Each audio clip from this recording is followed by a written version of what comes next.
ஆகாது என்று தள்ளின கல்லே மூளைக்கு தலைக்கல் ஆயிடுச்சு. நம்முடைய வாழ்க்கையில அநேக இடங்களில நம்ம புறக்கணிக்கப்பட்டிருப்போம் இல்லைங்களா? சோ அந்த டைம்ல எல்லாம் ஏதோ நம்ம வாழ்க்கையில நம்ம விட்டு எல்லாமே போன மாதிரி ஒரு சிச்சுவேஷன் இருக்கும். நம்ம ரொம்ப வெறுமையே உணர்ந்து கொண்டு இருந்த ஒரு காலமா இருக்கலாம். ஆனா ஆண்டவருடைய பார்வையில நம்ம ஆகாதவர்களே அல்ல.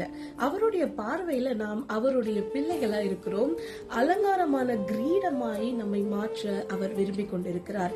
நம்மிடத்துல இருக்கிற காரியங்கள் அவருக்கு நன்றாய் தெரியும். நம்முடைய வெறுமையில ஆண்டவர் இறங்கி மகிமையான காரியங்களை அவர் செய்வார். ஒருவேளை ஆகாது என்று தள்ளின கல்ல போல நீங்க உணர்ந்து கொண்டிருந்தீங்கன்னா, இந்த இடத்துல இருந்து என்ன ரிஜெக்ட் பண்ணிட்டாங்க, இந்த காரியத்தினால நான் தோத்து போயிட்டேன் அப்படின்னு சொல்லிட்டு சோகத்தோட இந்த வீடியோ பார்த்து கொண்டிருந்தீங்கன்னா, ஆண்டவர் உங்களை பார்த்து சொல்லக்கூடிய காரியம், ஆகாது என்று தள்ளின கல்லை மூளைக்கு தலைக்கல் ஆயிற்று. எந்த இடத்துல நீங்க வேண்டான்னு துரத்துனாங்களோ அதே இடத்துல நீங்க தேவைப்படுகிற ஒரு காலம் சீக்கிரமாய் வரும். எனவே சோர்ந்து போகாதிருங்கள், தளர்ந்து போகாதிருங்கள்.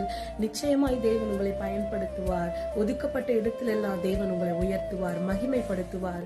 அவரிடத்துல காத்திருந்து அவருடைய கிருபையை பெற்றுக் கொள்கிற பிள்ளைகளாய் நாம் மாறுவோம். God bless you all.